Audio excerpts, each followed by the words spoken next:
ମୁଁ ଆଜି ବାଦାମର କିପରି ଲଡ଼ୁ ତିଆରି କରାଯାଏ ତାହା ଶିଖାଇବି।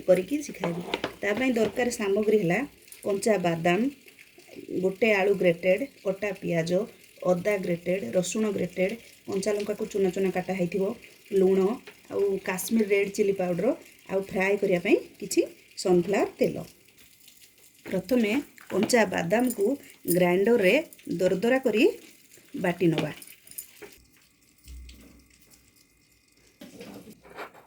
प्रथमे गैस रे पैन गरम करी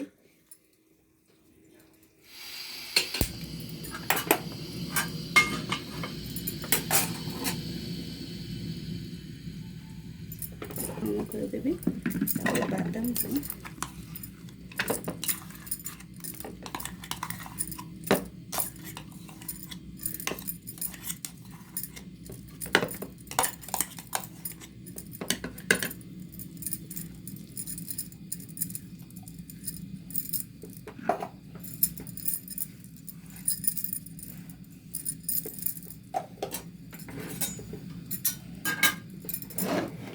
से ग्रेटेड होइथिबा आलू, ग्रेटेड रसुण, कंचा लंका, अदा, कटा पियाज,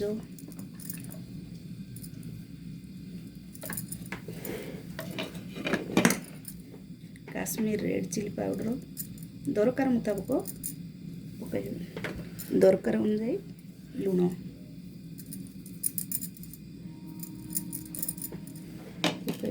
भल भाव गोलाई नेबे। पैन गरम हो सारा पर किछि तेल प्रथम पकाई नेबा, ताकू डीप फ्राई करा जिवो।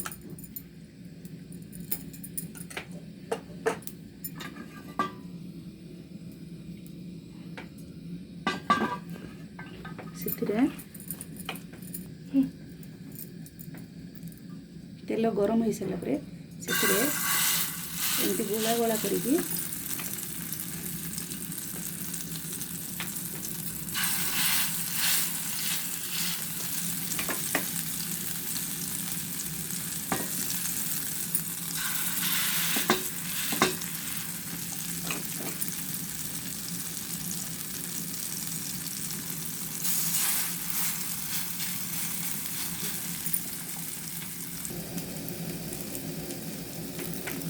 गोटे पाख हो सारे पलटाई देवा।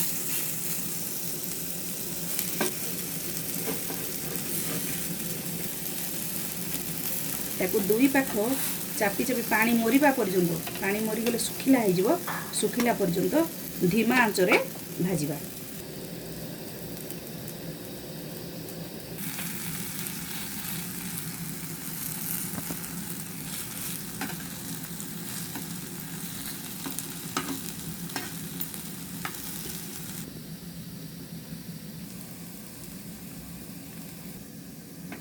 प्राय 5 ରୁ 7 मिनट पर से बादाम लड्डू हो जाइथियो। आपण गरम गरम सर्व करके छोट छुआ को खाइबा को देबे। से बादाम खाया को भल पाउ नथिबे, कंचा बादाम या लड्डू करके देले या रुटी रे खाई परिबे, भात रे खाई परिबे, साधा मध्यम खाई परिबे। प्रस्तुत हो गला बादाम लड्डू।